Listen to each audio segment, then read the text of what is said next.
एक हृदयस्पर्शी प्रेम कथा। या कथेचो आणि वास्तविक या परिस्थितीचो काहीच संबंध नाही।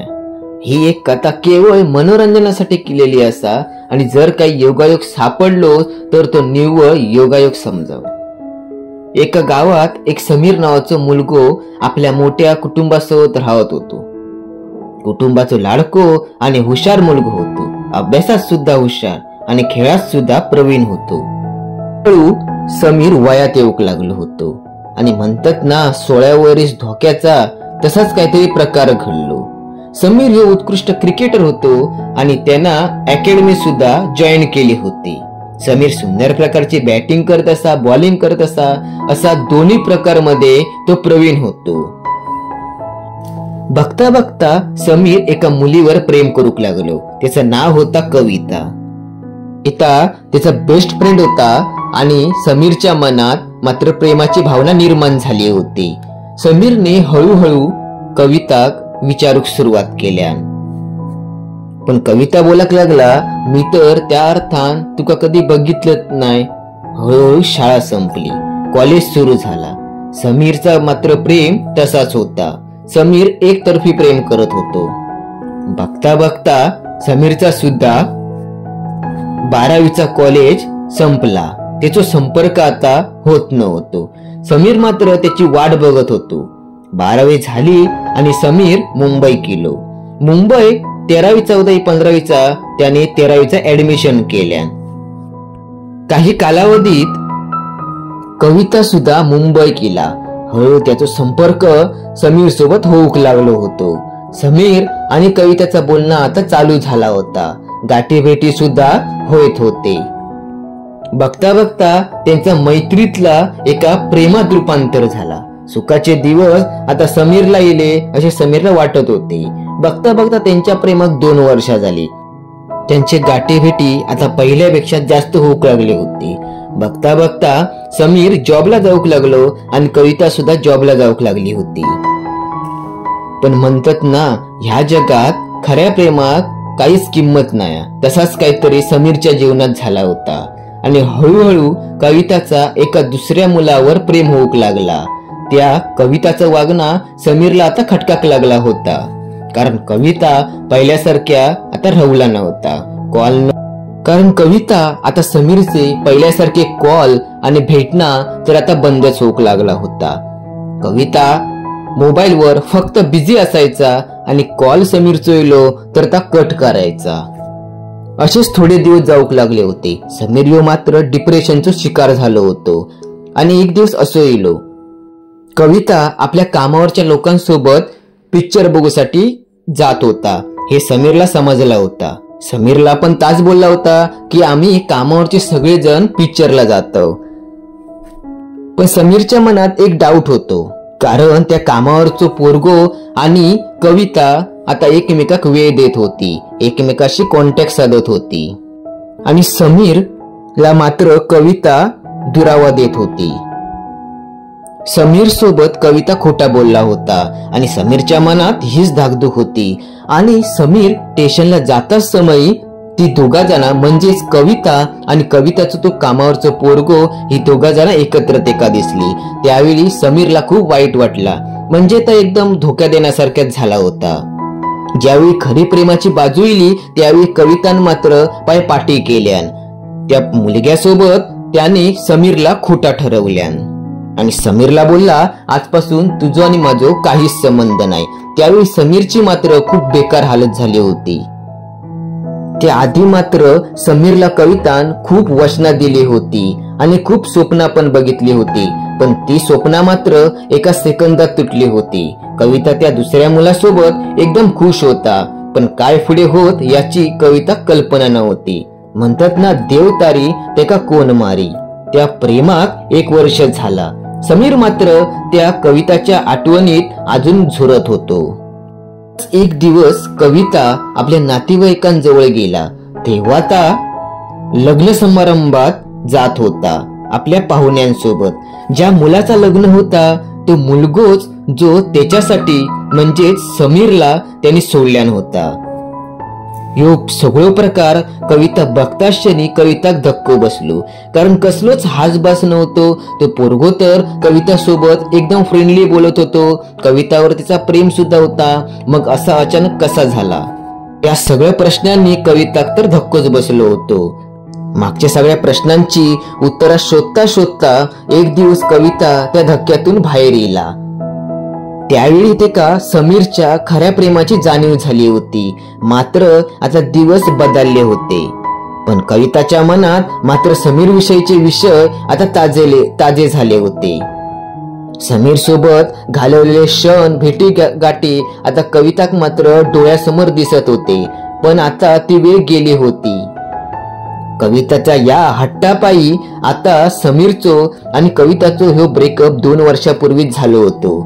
समीरच्या पुढच्या आयुष्यात खूप काही घडून गेला होता. कविता एकदा फेरी मारण्यासाठी एका बागेत गेला. सुंदर फुलाने कविताचा मन मात्र आनंदित झाला होता. बघता बघता समीरने कविताक दिलेल्या फुलांची आठवण झाली. त्या बागेतच समीर आणि कविताचे भेटीगाठी होत होते. एक सुंदर वृद्ध जोडप्या बसला होता, म्हणजेच त्यांचा संसार आता 70 ते 80 वयाचो झालो असावो. कविताच्या मनातीला का आपण त्यांना विचारू की खऱ्या प्रेमाची व्याख्या काय. कविता हळूहळू त्या वृद्ध माणसांजवळ गेला आणि त्या बाबांका विचारता की बाबा, ह्या जगात खऱ्या प्रेमाची व्याख्या काय, खरा प्रेम म्हणजे काय. बाबा म्हणाले, मुली या बागेत जा आणि एक सुंदर असा फूल घेऊन ये. कविता त्या बागेत भटकंती करत जाता. पहिल्याच जर फूल दिसता तर एकदम कविताक मोहित करता आणि सुंदर फूल असता. पण कविताक वाटता जर आपण पुढे गेलो तर यापेक्षाही सुंदर फूल नक्कीच भेटतात. कविता जवळजवळ पूर्ण बाग फिरता, पण सुंदर फूल, त्याच्यासारख्या सुंदर फूल ते का कुठेच भेटत नाही. आणि कविता म्हणता की जा पहिला फूल बघलंय त्यास मी काढूक जातय. पण मागे वळून बघता तर त्या सुंदर फूल कोणतरी दुसऱ्यानं तोडून घेऊन जाता. ही सगळी हकीकत जेव्हा त्या वृद्ध बाबांका सांगता तेव्हा ते बाबा म्हणतात की मुली, आपल्या आयुष्यात सुद्धा असेच काही गोष्टी घडत असतात. प्रथम मिळालेला प्रेम किंवा वस्तू, आपण त्यापेक्षाही वस्तू किंवा प्रेम चांगला भेटत ह्या उद्देशान जी प्रथम मिळालेली व्यक्ती आपण गमावून बसतो. आणि ज्यावेळी सगळी भटकंती करून त्या व्यक्तीकडे, वस्तूकडे येतो त्यावेळी ती वस्तू किंवा व्यक्ती कोणाची तरी दुसरीच असता. या ऐकताक्षणी कविता मात्र आता भारावूनच जाता. कविता समीरची आठवण खूप व्याकुळ होऊन जाता. भेटण्यासाठी कविताचे खूप प्रयत्न असतात. म्हणजेच मित्रांका कॉल करून विचारता, मैत्रिणींका कॉल करून विचारता, पण समीरचो खरंच पत्तो नसता. म्हणतात ना, एकदा वेळ गेली की ती परत येत नाही आणि इलेली वेळ कशी असू शकता हे आपण सांगू शकत नाही. सगळ्या मित्रांका समीरची चौकशी करता, पण समीरची कुठचीच माहिती ते का भेटत नाही. कारण समीर आणि त्याची घरची समीरच्या वडिलांच्या नोकरीसाठी तिथे राहत होती. समीरच्या बाबांची बदली झाली आणि ती खय गेली ती कोणाकच ठाऊक नव्हती. कविता कथा मात्र समीर शिवाय काही करमत नव्हता. समीर कवितावरती जिव्हाळ्यापर प्रेम करत होतो. त्याची किंमत त्यावेळी कविताक समजली असते तर ह्यो एक दिवस इलोच नव्हतो. ज्या जॉबला जाय त्या नर्सिंगचा जॉब होतो आणि कामानिमित्त आता कविताक बाहेर गावी जाऊच लागत असा. कविता तसाच एका गावात गेला होता. नर्सिंगचा काम करत असतेवेळी सर्वे करूची जबाबदारी कवितावरती होती. कविता आणि त्याची मैत्रीण या त्या गावातली सर्व घरा घेतल्यानी होती. फक्त 2च घरा राहिली होती. एक घर त्या कविताच्या मैत्रिणीने घेतल्या आणि दुसरा घर कविता घेत होता.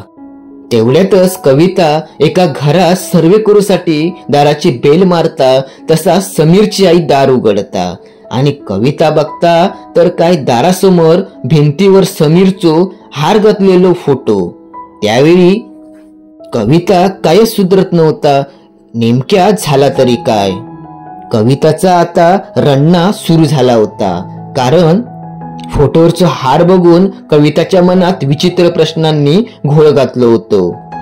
सगळी हकीकत ज्यावेळी कविता समीरच्या आईक विचारता तेव्हा समीरची आई म्हणता, ज्यावेळी तुझं आणि समीरचं ब्रेकअप झालो त्याच्यानंतर जवळजवळ 2.5 वर्षांनी समीरने आत्महत्या केल्यान.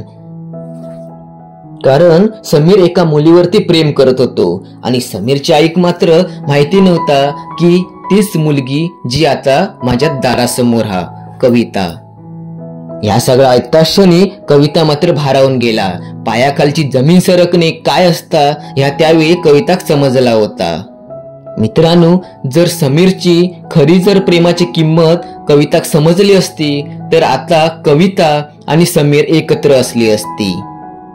चांगल्याच्या शोधात आपण कधी कधी असेच प्रथमिलेली व्यक्ती किंवा प्रथमिलेला प्रेम विसरतो आणि असेच नंतर प्रॉब्लेम निर्माण होतात.